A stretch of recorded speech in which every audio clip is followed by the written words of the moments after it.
Este sábado por la mañana me senté a planificar los nuevos videos de diciembre y cuando estaba planificando el video del oráculo de la Sibila y quise hacer una referencia al Lenormand, me di cuenta que no tenía ni un solo video concreto, cortito, que explicara exactamente qué es el oráculo Lenormand y cuál es su historia. Por eso decidí hacer este video y contarte qué es el Lenormand en caso de que esta sea la primera vez que llegas a este canal o es un video sobre el Lenormand, pero si ya sabes qué es el Lenormand y crees que este video es uno más de lo mismo, pues en realidad no, te invito a que te quedes hasta el final porque al final te voy a contar qué tiene que ver el Lenormand con la lectura de la borra del café. El oráculo Lenormand es un mazo de 36 cartas que se utiliza para la adivinación.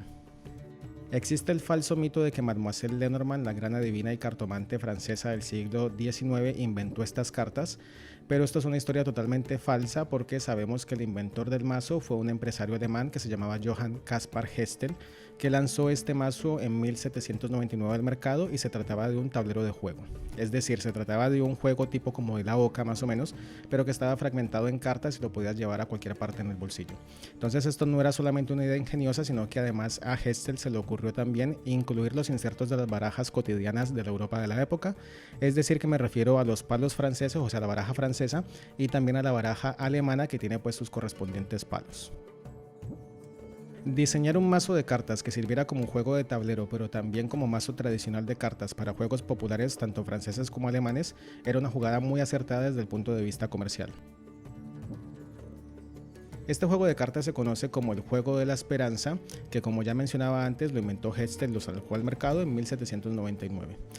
Este es un juego de mesa que se juega con dados y de acuerdo a la casilla en la que cae el jugador, pues puede tener una buena o mala fortuna que le permite avanzar o retroceder en su lucha por ser el vencedor del juego. O sea, como todos los tableros de juego, uno quiere llegar siempre al final. Por esos mismos años, pero en París, la joven Mademoiselle Lenormand comenzaba a construir su fama como cartomante y engrosaba su enorme clientela de gente importante, entre ellas una joven Josefina Beauharnais, a quien le predijo que se casaría posteriormente con un militar de bajo rango, pero que llegaría a ser un gran dirigente político, y resulta que este hombre del que estaba hablando era nada más y nada menos que Napoleón Bonaparte, quien se dice que también estuvo entre sus clientes selectos y además de no solamente Napoleón, sino obviamente mucha gente de la farándula y de la política internacional de la época.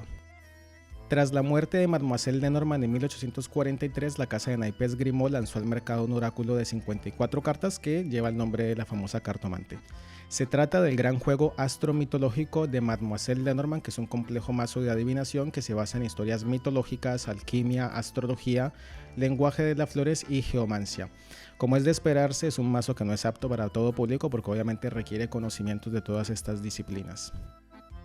Este juego adivinatorio no es popular además porque aunque hay varios libros, todos los libros están en francés y esto supone pues obviamente una barrera de lenguaje para quien quiera adentrarse en este mazo. Y además el problema es que sigue siendo editado exclusivamente por Grimaud, que apunta únicamente a un público francófono, o sea que es difícil conseguir estas cartas. Pero en los siguientes años apareció un olvidado juego de mesa que servía para predecir el futuro y resulta que pues en 1850, 50 años después de la creación del Juego de la Esperanza, este se transformó en el Petit Lenormand, o sea así como por arte de magia lo empezaron a vender con el nombre de Petit Jeu de Mademoiselle Lenormand.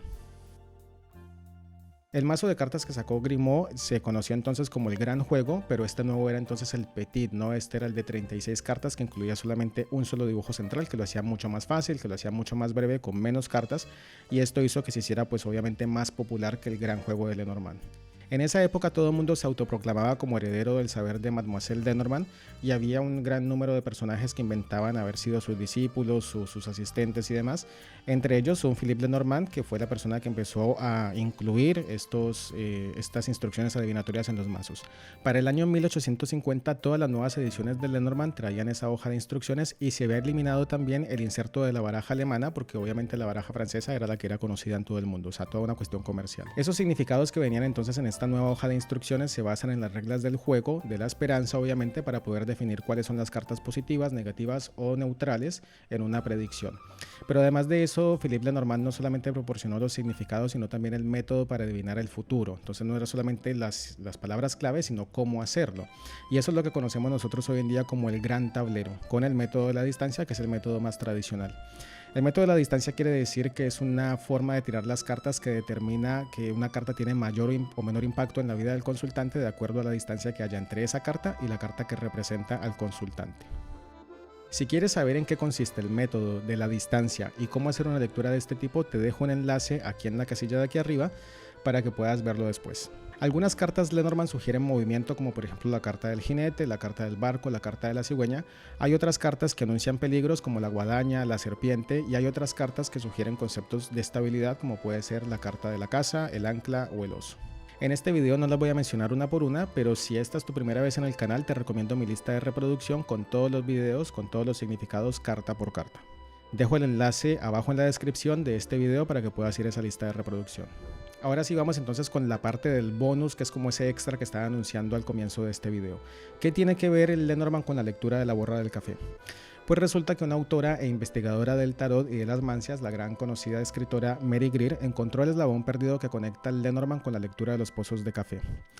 Resulta que un par de años previos a la publicación del Juego de la Esperanza de Hestel, que ya dijimos que es de 1799, habían unas cartas, un par de años antes, que se habían hecho y eran prácticamente iguales al oráculo de Lenormand. Tenían también este símbolo central y no tenían el inserto de la baraja, pero sí tenían como una leyenda sobre el significado de esa carta. Estas cartas hacen parte de un libro publicado en Inglaterra en 1796 en el que se cuenta que estos juegos de entretenimiento hicieron su aparición por primera vez en Viena en 1794, o sea, unos cuantos años antes, y que era el pasatiempo favorito de la emperatriz de Alemania y de la corte imperial.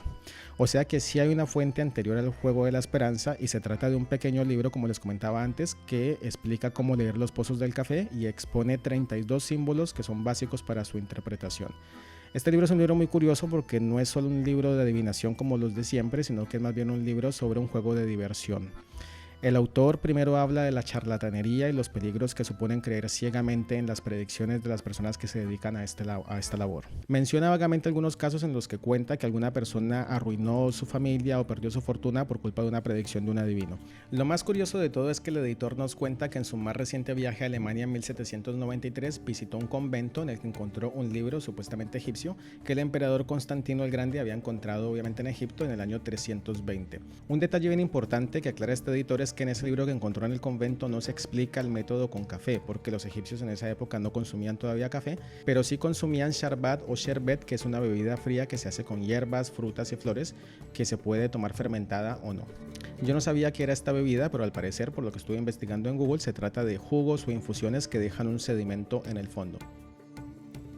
El editor aclara que en una lectura de este tipo o de pozos de café aparecen muchas formas, pero que han sido seleccionadas solamente 32 figuras a manera de base desde la cual una imaginación fértil se va a encargar de proveer el resto, literal como lo dice en el libro. Entonces ahora sí vamos a ver cuáles son esas 32 figuras de las que estamos hablando y cuál es el enorme parecido que tienen con el oráculo Lenormand.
Bueno, entonces estas son las 32 cartas de café y nos quedamos sin palabras porque son prácticamente las mismas cartas de Lenormand con prácticamente los mismos significados o por lo menos muy similares. Y eso no es todo porque aún falta más. En este libro de lectura de café también aparece ese método que es exactamente igual al método del gran tablero como lo explica la instrucción del supuesto Philippe Lenormand, ¿no? Estas hojas que mencionaba que empezaron a aparecer con los mazos.